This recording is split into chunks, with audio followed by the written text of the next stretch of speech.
mis dal yn agored, hefyd y gwaith Lydia Adams, heddiw sy'n ola y mis, felly os chi gyfrannu, bysach chi'n weld rhian. Wedyn, bydd y clybiau yn ail ddechrau dydd Chwener, bydd mwy manylion yn siŵr pan ddaw bedwyr, aloes nôl o'i gwyliau. Sy'n nesaf, mae'n arwen yn bore a dros Edwards am 5 o gloch os diw angen. Credu mae dyna'r cyfriadau pwysig gen i droi a ffeil yn gwrdd.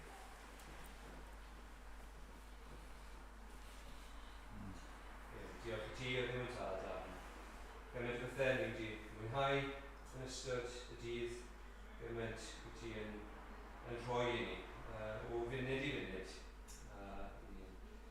Gymryd munud nawr i gyfri ein bedithion. Diolch i ti am iechyd i fod yma nawr. Diolch i ti am ryddid gyda ni yn gwlad ni, gwrdd gyda'n gilydd fel hyn, yn deilw ti. Diolch o gyda ni dair ti, a bod nid yn rhyw athroniaeth gan rhyw bobl gyda, bod yn air o ddiwrth o ti, y Duw anffeiredig, sydd ddim yn gwneud camgymeriadau, sydd ddim yn anghywir yn unrhyw ffordd, ond yn Duw sy'n hollol berffaith, yn y dair di'n berffaith. A helpa ni nawr felly i ddod i ddeddoli di gyda'n gilydd, helpa ni bod gyda awydd i ddysgu, awydd i weld gwaith dy deyrnas di, yn mynd o nerth i nerth. Diolch ti, be glywon ni y bod yma. Cynni yn gwybio, yn achos bob un unigolyn sydd yma nawr, bydde ti wir yn frenin, bob agwedd o'n bwydau ni. Byddwn ni yn plygu i ti. Ac fel clywed yn damhegion yn y bwrdd yma, gwyddio arwydd, byddwn ni'n gweld y cynnydd yma o rhywbeth bach gyda ti. Does dim byd yn amhosib. Dwi'n gwyddio felly. I ni weld y gwaith dy deyrnas di llwyddo yn y bywydau ni, ac yn bywyd ni fel eglwys, ac yn ein cymuned ni, yn ein gwlad ni, fel ni'n canu y bore yma, ni'n gwyddio arwydd dros ein gwlad ni, a byddwn ni yn eto'n gwlad sydd yn ceisio dy galed di. A drwy'n byd ni, ni'n byw mewn dyddiau sy'n gyffredus, ac yn bethau sydd yn dod colonus yn digwydd mewn sawl rhan o'n byd ni. Gwyddio nawr arbennig dros y sefyllfa yn yr Wcrain, ac yn gwyddio arwydd hyd yn oed trwy'r hyn i gyd o arwydd bydde ti yn adeiladu'r eglwys, dere pobl i weld. Mor rhyfeddol yw'r arwydd Iesu Grist, mae dyma'r ymhangen i gyd i'w troi at y fe, i gael yn achub, i gael meddefaint. O arwydd bydithiau ni nawr yn yr oedfa yma, a ni'n yn gofyn bydde ti yn gwneud pethau mawr. Mae ddeud ni bod ni'n disgwyl pethau mor fach, o arwydd gweithio arno ni, a dyrchafa o gwyneddau enw Iesu Grist yn ein plith ni. Diolch ti, bod yr arwydd Iesu'n byw. O'ch eneidiau troes yn cael, yn newid popeth, a bod ni'n gallu bod yma hyn am llawn llaweinydd, llyweinydd dwn, a gobeith real, oherwydd bod y byd yn wag. Bydd gyda ni nawr, derbyn ni, a ma ddyn ni bob ai yn Iesu Grist. Amen. Amen. Diolch Dewi. Wel, fi eisiau cadw'n meddyliau ni ar y Pasg heno yma. Ac newch chi weld hynny yn yr emyn gyntaf ni'n mynd i ganu dyn gilydd. Ni'n mynd i ganu rhif 45 yn yr atodiad. Gan yma'n sôn am y ffordd mae atgyfodiad Iesu yn newid popeth.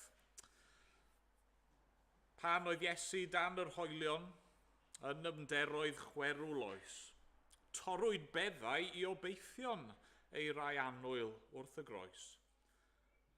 Cododd Iesu. Nos ei trallod aeth yn ddydd. Ac ymlaen, nhw'n ni sefyll i ganu dyn gilydd.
Dwi am mynd i droi heno at llyfr Ioan. Yr Efengyl yn ôl Ioan, pennod 20. Ac i ni mynd i ddarllen o adnod 19 ymlaen i ddiwedd y bennod, lle mae'r darlleniad yn dechrau gyda Nos Sul y Pasg cyntaf. Ond yna byddwn ni mewn ffordd yn canolbwyntio fwy ar be ddigwyddodd yr wythnos wedyn, y Nos Sul ar ôl, wythnos ar ôl y Pasg cyntaf. Ond mae ddarllen Ioan 20, dechrau'n adnod 19.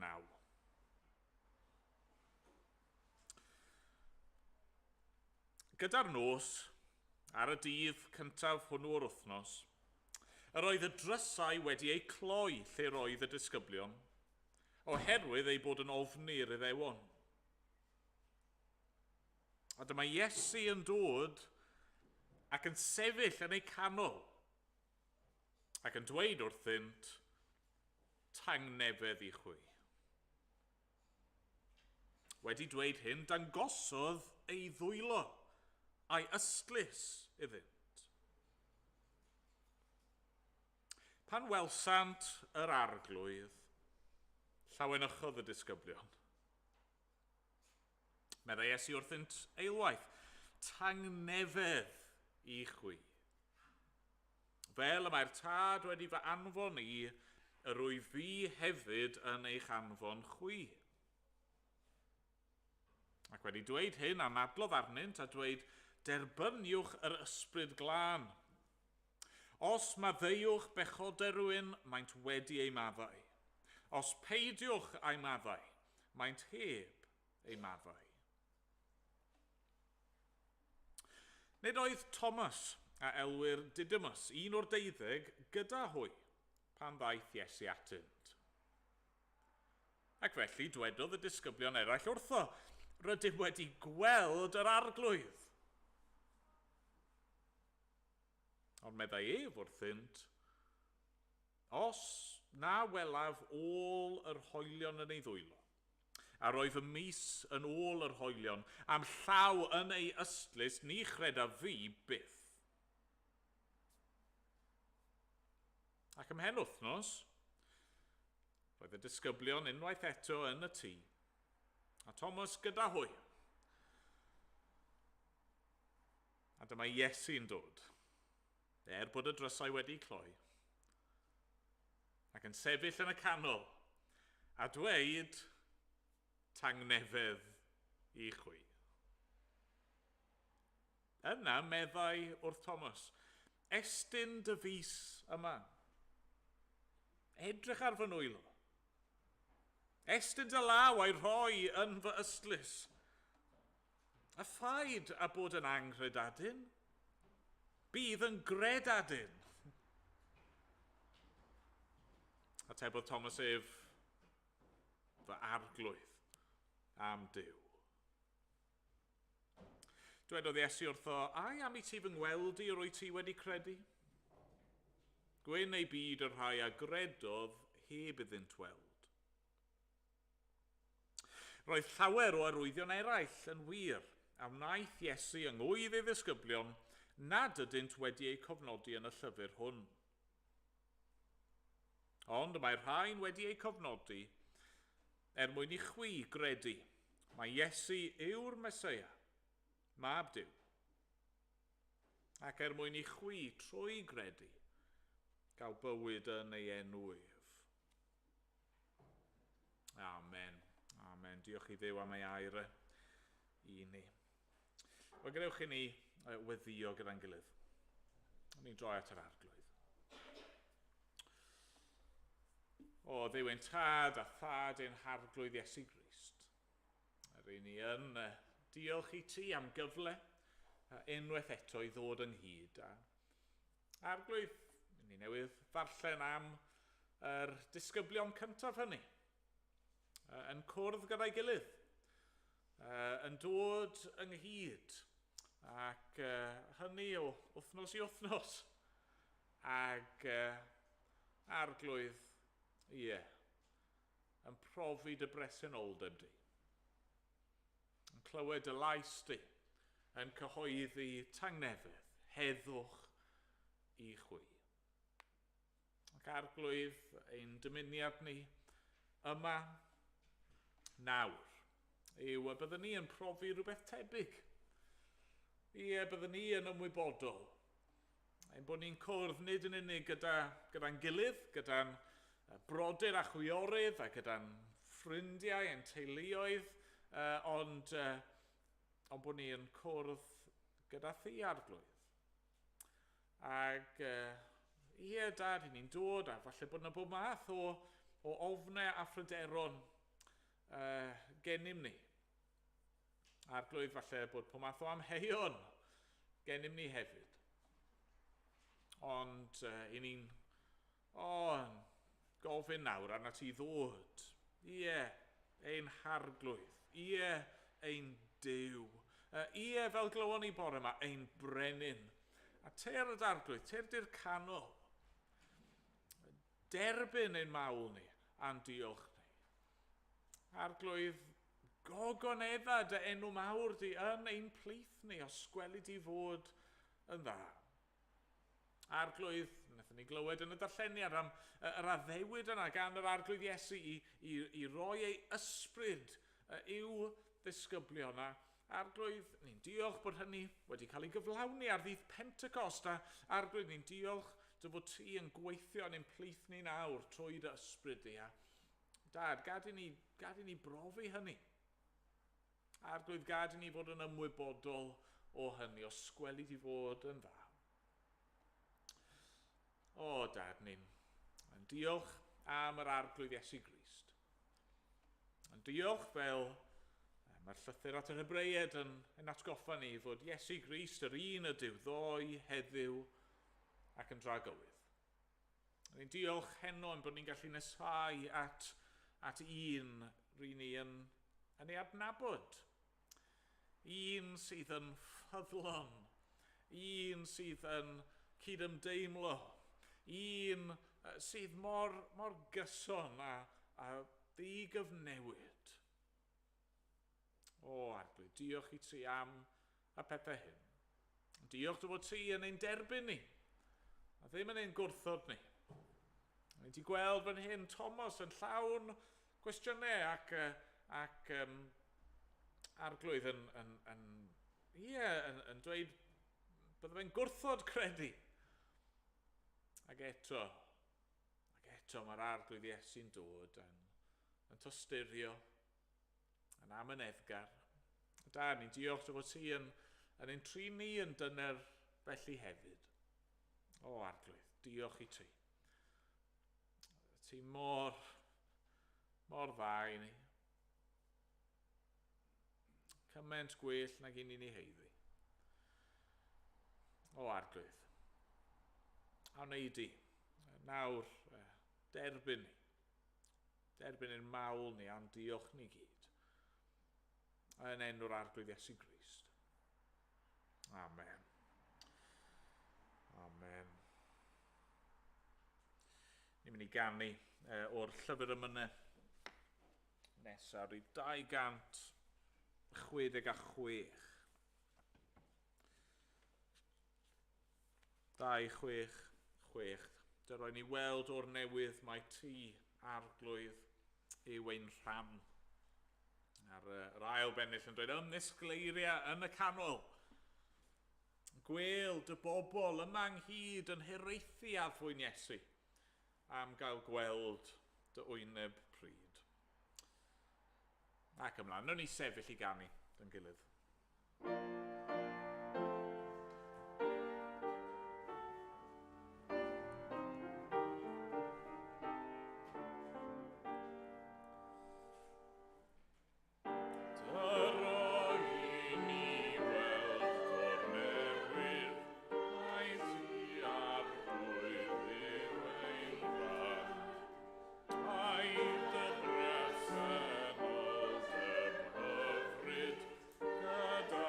Praise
os oes Beibl ydych chi trowch a cadwch yr adran ar agor o'ch blaen chi, Ioan 20, ac adnod 19 i 31. Nawr,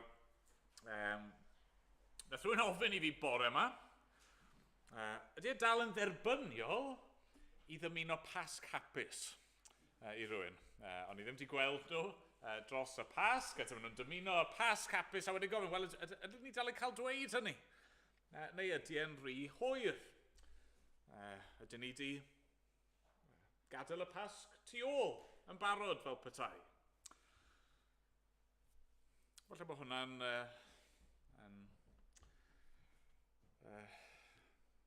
deimlad cyffredin i chi, mae'n taro rhyw cord efo chi. Sa'n gwybod sy'r wythnos chi wedi gael, ond falle bod y pasg yn teimlo fel amser hir yn ôl. A falle bod eich meddwl chi yn barod ar y tymor sydd o'ch blaenau chi yn yr ysgol neu yn y gwaith, neu falle bod yna rhyw bethau eraill yn eich bywyd chi, eich sefyllfa chi, rhyw straen chi'n ei wynebu, rhyw gyfrifoldebau, neu rhywbeth sydd ar y gorwel, a chi ddim wedi meddwl rhyw lawer wythnos yma am y pasg. Mae'r pasg drosodd. Mae rhywbeth tebyg yn gallu digwydd adeg yn y Dolig yn does. Ni'n treulio'r wythnosau yna yn paratoi, ac yn canu, ac yn darllen, ac yna ni'n pacio'r cwbl i ffwrdd. Falle bod y pasg yn waith, achos efo Nadolig ni'n gadael y goeden a'r goleuadau lan am rai wythnosau. Falle bod dal dych chi goleuadau lan. Na i ddim ofyn os oes coeden lan dy rywun, ond ni dal yn cael yn atgoffa am spel ar ôl, ond efo'r pasg, unwaith mae drosodd, dyna fe. Efe? Wel, wrth gwrs, na, nid dyna fe.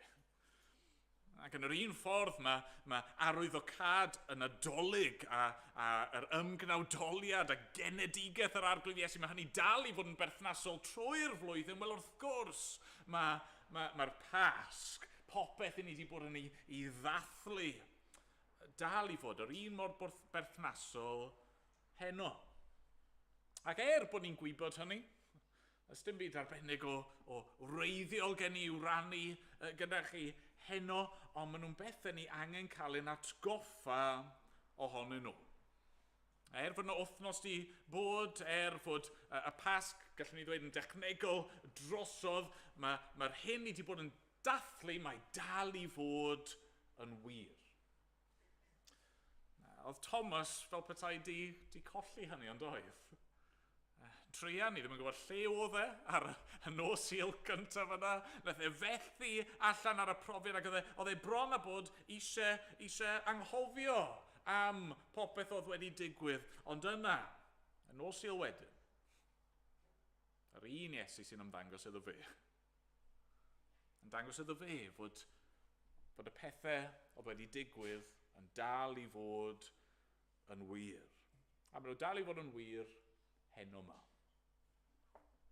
Felly, beth sy'n dod drosodd yn yr ymddangosiadau yma yn Ioan pennod 20? Wel, peth cyntaf eisiau rannu gyda chi yw hyn. Mae Iesu dal yn fyw.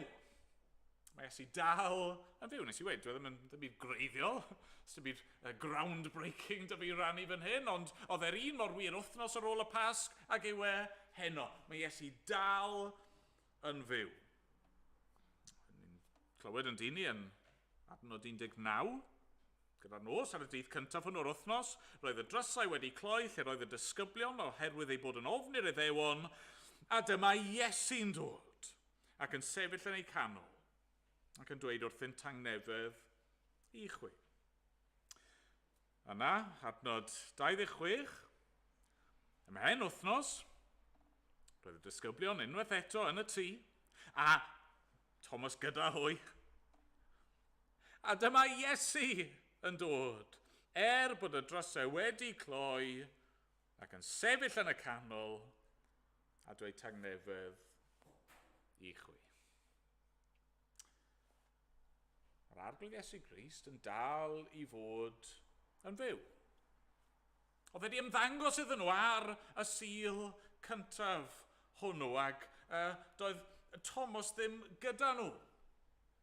Oedd e ddim wedi gweld y peth, Oedd e ddim wedi cael profi'r peth drosto fe ei hun. Ond gallwn ni mewn un ystyr ddweud, well, so what? Hynny yw, mae Iesu di atgyfodi, allan ni dderbyn hynny, oedd y bedd yn wag ar fore y trydydd dydd, y Pasg cyntaf hwnnw, mae e wedi marw, mae e wedi atgyfodi, mae e wedi ennill bywyd a maddeiant a chyfiawnhad i'w bobl. Pam bod angen iddo fe ymddangos iddyn nhw? Wel, oherwydd bod eisiau dangos, bod eisiau cyhoeddi i'w apostolion fod yn fyw, a'i fod dal yn fyw. Wel, y pwynt yw, wrth gwrs mor bwysig, mor allweddol yw yr atgyfodiad, mae rhaid i ni gofio, mae'n nid jyst digwyddiad i ni'n sôn amdano fyna, efe? Nid jyst rhywbeth ddigwyddodd ar un pwynt mewn hanes a fel petai ni'n gallu cael drws arno fe wedyn na. Mae'r arglwydd Iesu, yr un gafodd ei gladdu, yr un nath ddod nôl yn fyw, mae'n aros yn fyw. Mae'n dal i fod yn fyw. Mae'r ffaith fod e dal yn fyw yn arwyddocaol, achos beth mae'n dangos i Thomas fan hyn, a beth mae'n dangos i ni heno yw fod e eisiau perthynas gyda ni. Dwi ddim jyst bod e wedi dod ac yna wedi marw a wedi dod nôl yn fyw ac dyna ddiwedd y stori, mae e eisiau perthynas. Sa'n chi wedi cael y profiad yna lle chi wedi bod mas am y dydd, fel Thomas, ac chi'n cyrraedd adre a mae yna rhyw barsel yn disgwyl amdano chi ar y stepen ddrws a nodyn bach. Sori fethu ti, ond i di galw draw i ollwng yr anreg bach yma, dyma ti, gobeithio gweld ti'n fuan. Mae'n hyfryd yn dydi? Mae'n hyfryd i gyrraedd nôl adre i ffeindio'r fath yna o barsel, sa'n gwybod, rhyw gacen neu rhywbeth, neu rhyw flodau, neu rhywbeth sydd wedi cael ei brynu neu ei greu ar eich cyfer chi. Mae'n lyflu fod rhywun wedi gwneud hynny drosto chi, a bod nhw wedi meddwl amdano chi yn y ffordd yna. Ond dwi ddim yr un peth a pe bai chi yno i'w croesawu nhw, ydy e? Dwi ddim yr un peth a pe bai chi wedi bod yno i'w gweld nhw. Dwi ddim yr un peth achos chi ddim wedi cael yr elfen berthynol yna. Mae'r arglwydd Iesu Grist wedi marw i ddelio gyda'n pechod. A mae e wedi atgyfodi mwyn dod â bywyd tragwyddol i'w bobl. Mae e wedi'n bendithio ni a phob bendith ysbrydol yn y nefolion leiad. Mae wedi cyflawni'r cwbl, mae'n rhoi'r cwbl i ni. Ond peidiwch anghofio, mae'n rhoi hynny ynddo fe ei hun. Mae'n dal i fod yn fyw wythnos yn ddiweddarach. Mae'n dal i fod yn fyw nawr. Mae'r arglwydd Iesu yma i ni'n darllen amdano. Yr arglwydd Iesu yma i ni yn ymddiried ynddo'r arglwydd Iesu i fi'n siarad amdano, yr arglwydd Iesu i chi'n clywed amdano, mae'n fyw. Nid just syniad, nid just ffigwr hanesyddol, nid just dysgeidiaeth, ond person byw. Person sydd yn cynnig ei hun i ni. Person i ni yn gallu siarad ag e. Person i ni'n gallu ymddiried ynddo fe. Beth arall sydd yn wir am yr arglwydd Iesu? Wel, mae e dal gyda marciau ei aberth. Mae e dal gyda marciau ei aberth. Adnod 20, y sil cyntaf. Wedi dweud hyn, dangosodd ei ddwylo a'i ystlys iddynt. Mae'n dangos iddyn nhw, yn profi fi yw yr un welwch chi yn cael ei groeshoelio. Adnod 27. Yna meddai wrth Thomas, estyn dy fys yma, edrych ar fy nwylo, estyn dy law, a'i roi yn fy ystlys. Ffaid o bod yn anghredadyn, bydd yn gredadyn. Oedd y disgyblion, yr 11, mae'n drwg to fi, ond nhw wedi gweld y marciau yng nghorff yr arglwydd Iesu Grist, ond oedd Thomas ddim. A felly wythnos yn ddiweddarach, pan mae Iesu yn ymddangos yn fyw, beth yw'r peth cyntaf mae'n dangos i Thomas, wel ei gorff y marciau yna, marciau ei ddioddefaint, marciau ei aberth e. A fi wastad yn ffindo'r pwynt yma yn rhyfeddol. Meddyliwch am beth ni'n clywed fan hyn am yr arglwydd Iesu. Mae ganddo fe corff atgyfodedig. Mae'r corff sydd ganddo fe, mae yna elfennau ohono fe sydd yn debyg i'r corff oedd ganddo fe o'r blaen. Neu cyn bod yn mynd i'r groes. Mae pobl yn gallu adnabod e. Mae yna rhyw gysondeb rhwng sy'n oedd e cyn marw ac ar ôl. Mae'n gorff go iawn, mae'n gallu bwyta ac yfed, mae'n pobl yn gallu cyffwrdd ynddo fe. Ond ar yr un pryd, mae'n gorff sydd wedi ogonefu. Mae'n gorff sydd yn gallu diflannu'r golwg ac yn ymddangos mewn stafell sydd wedi'i gloi. Ond beth sy'n cael ei bwysleisio am y corff atgyfodedig yma? Mae dal i fod ganddo fe'r tyllau, y marciau yna, olion ei aberth. A dwi ddim just, dim ond wythnos sydd wedi bod ac oedd wedi cael ei niweidio mor wael, dwi dal ddim wedi gwella eto. Na, y pwynt yw hyn, mae eisiau dangos hyn iddyn nhw. Mae eisiau iddyn nhw weld fod e'n dal i gario yr olion yna yn ei gorff. Pam? Chi'n meddwl am bobl heddi. Faint mae pobl yn gwario ar plastic surgery i cael gwared ar ryw greithiau neu ryw marciau neu ryw nam neu rhywbeth dyn nhw ddim yn hoffi am eu corff nhw. Mae Iesu fan hyn, y Crist atgyfodedig, mae wedi dewis cadw yr olion yma. Pam? Wel, achos maen nhw'n dangos fod ei aberth yn dal yn ddigonol. Mae aberth yr hyn gyflawn o ar y groes, mae'n dal i fod yn effeithiol. Oedd e'n dal i fod yn effeithiol ar y Sul cyntaf pan ymddangosodd e'r apostolion. Oedd e'n dal yn effeithiol wythnos yn ddiweddarach wrth ymddangos i Thomas. Mae aberth e'n dal i fod yn effeithiol ac yn ddigonol ar ei cyfer ni heno. Oedd yna ddaddl mawr, diwynyddol ar un adeg. Wrth feddwl am Crist, wedi esgyn ôl i'r nef, ni'n clywed yn dyn ni fod yn eiriol drosto ni. Ac oedd yna ddaddl mawr, beth oedd natur ei eiriolaeth? Achos oedd rai yn dweud, wel, yw, mae'n gweddio, mae'n siarad, mae'n pledio ar ran ei bobl. Ond oedd eraill yn dweud, wel, nid y math yno o eiriolaeth sydd ganddo fe, y cwbl mae'n gorfod i'w wneud yw dangos ei gorff e. Fel mae'n gwneud i'r disgyblion, fel mae'n gwneud i Thomas. Just dangos, dyma fi wedi wneud. Dyma fi wedi i roi. Dyma fi wedi i ddiodde, a mae'n ddigon. Nawr, sa'n gwybod pa un o'r safbwyntiau hynny sy'n gywir? Ydy e'n siarad ac yn gweddio yn llythrenol? Ydy e just yn cyflwyno i gorff croeshoeliedig, atgyfodedig? Mae'n un ystod dwi ddim yn ei gwahaniaeth ydy e.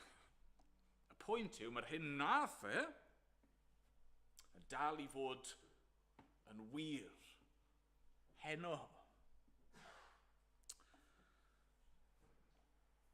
Os chi beth yn amau cariad Crist? Os chi beth yn amau ydy e wir wedi delio gyda'ch pechod chi? Os ydych chi beth yn amau, os yna faddeuant ar gael i rywun fel fi? Os ydych chi'n amau, wel, fi di edifarhau a fi di dweud sori wrth Dduw dro ar ôl tro, a nawr fi di methu eto, ydy e'n mynd i fy nerbyn i eto? Wel, yr ateb yw hyn. Mae'n dal i fod ar marciau yna o'i aberth drostoch chi.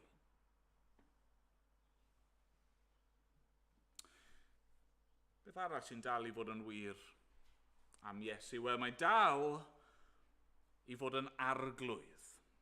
Mae dal i fod yn arglwydd. Ni'n clywed y Sul cyntaf wedi dweud hyn, dangosodd ei ddwylo ei ystlys iddynt, pan welsant yr arglwydd, llawenychodd y disgyblion.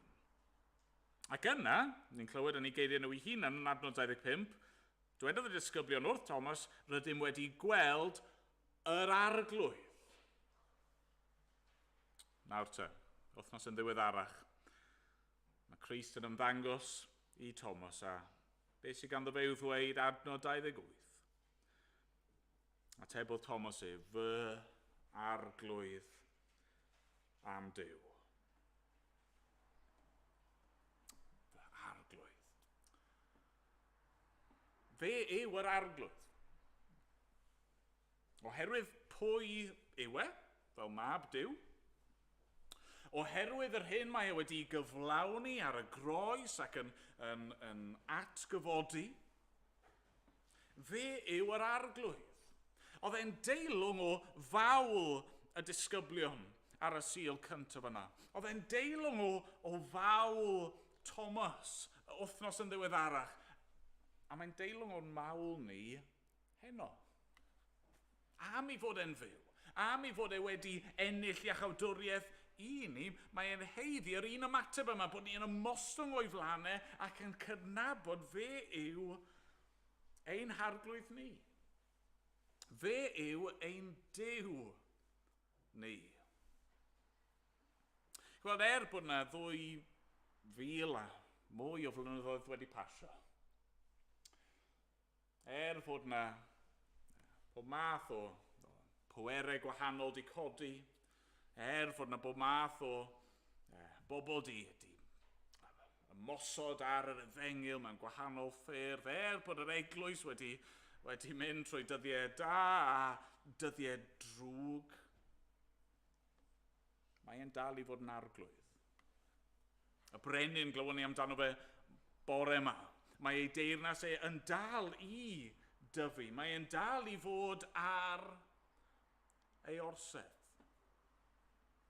Mae'n arglwydd os 'yn ni'n cydnabod hynny a'i beidio.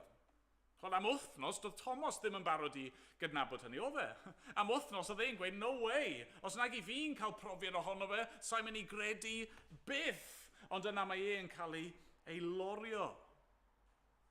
Ond chi weld, yn ystod yr wythnos yna, oedd Iesu'n arglwydd a'i peidio? Wel oedd, wrth gwrs bod e.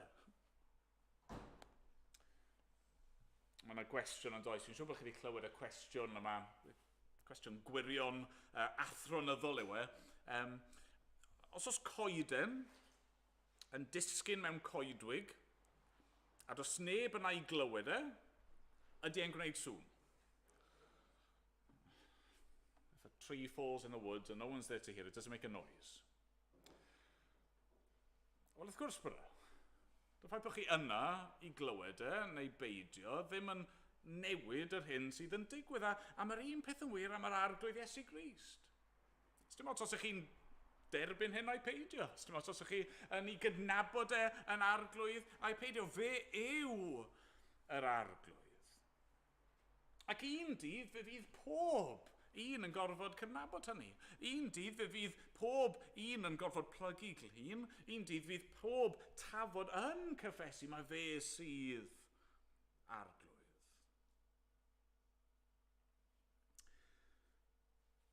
Falle bod chi ddim wedi meddwl rhyw lawer am yr arglwydd Iesu Grist yr wythnos yma. Falle bod yna bob math o bethau eraill di cymryd eich amser chi, eich egni chi, eich sylw chi. Nawr, dyw hynny ddim yn newid fe sydd arglwydd. Ond heno, nawr, mae'n mynnu bod ni yn dychwelyd ato fe. Hyd yn oed os ych chi wedi anwybyddu a heb roi second thought iddo fe yn ystod yr wythnos, dyw hwnna ddim yn newid pwy yw e. Ond oedd Thomas di colli allan yn do ar y mwynhad yna. Nath e golli allan ar y fendith yna o gael addoli yr arglwydd. A felly mae angen i ni ddod nawr, cydnabod pwy yw e, plygio o'i flaen, canu ei glodydd e, dyrchafu ei enw e, a'i fwynhau e. Yr un sydd yn rheoli dros y cwbl. Ac yna mae'n un pwynt ola. Un peth ola sy'n dal i fod yn wir am yr arglwydd Iesu Grist. Mae e dal yn achub. Mae e dal yn achub. Yn gobeithio wrth i ni ddarllen nawr, wrth i ni edrych ar yr hanesion yma, bod chi yn gweld mor gyson yw Iesu. Yn ei ymwneud efo'r disgyblion, yn ei ymwneud gyda Thomas yn arbennig. Mae mor gyson yn dydy, mor ffyddlon, mor amyneddgar. A dro ar ôl tro, be mae'n dweud wrthyn nhw, adnod 19, tangnefedd i chwi. Adnod 21, tangnefedd i chwi. Yna wrth ymddangos iddyn nhw eto, yr wythnos yn ddiweddarach, adnod 26, tangnefedd i chwi. Ac yna i Thomas yn dweud, adnod 29, ai am i ti fy ngweld i rwy ti wedi credu? Gwyn ei byd yr ai agredodd heb iddynt weld.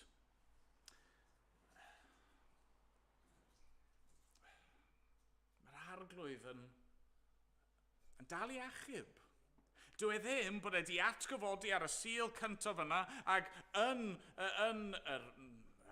foment yna fel petai, bod e'n gallu achub y rai oedd o'i gwmpas e. Na, wythnos yn ddiweddarach. Bod Thomas wedi bod yn amau ac yn dal nôl, mae Iesu'n dal i ddod ato fe, yn dal i'w geisio fe, yn dal i gyhoeddi tangnefedd iddo fe. A mae'n dal i achub heno. Mae Ioan yn dydy yn gorffen yr adran yma efo'r geiriau cyfarwydd.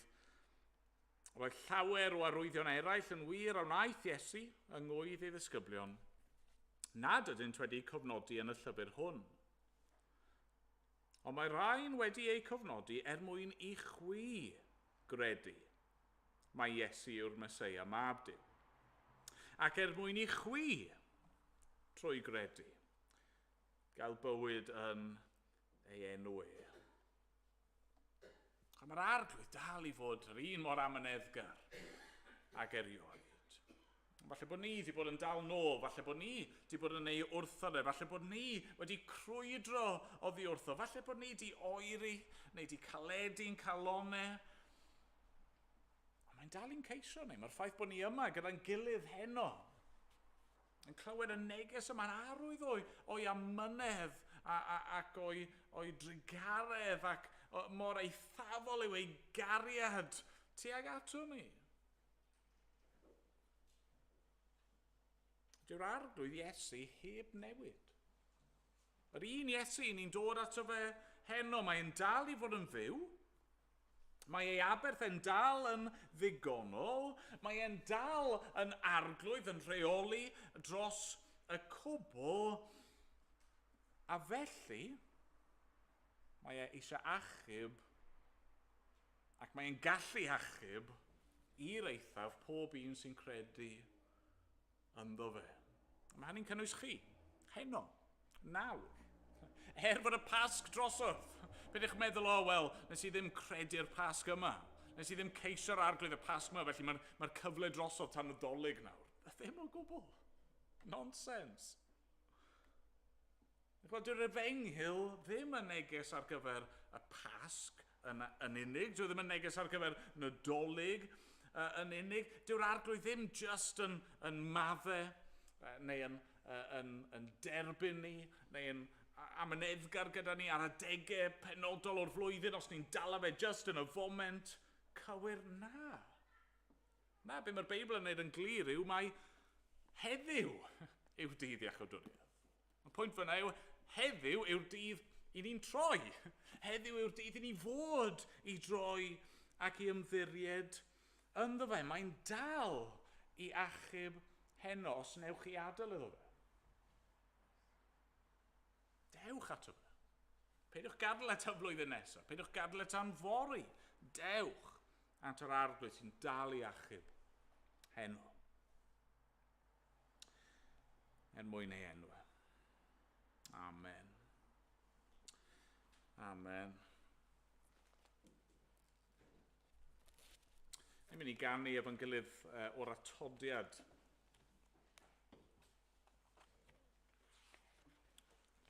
Rhif 14 yn yr atodiad.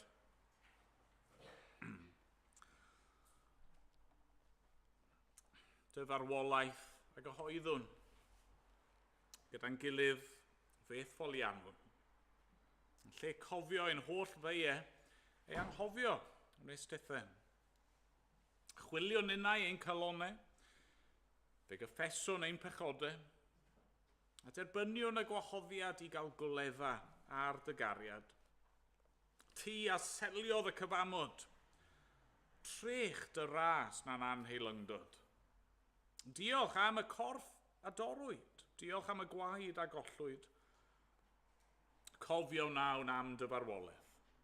Cofio am dy ras mor helaeth. Cofio nes daw'r amser i ni fwyta'r swper yn dy gwmni. Nawn ni sefyll i ganu.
Arglwydd i ni yn diolch i ti felly.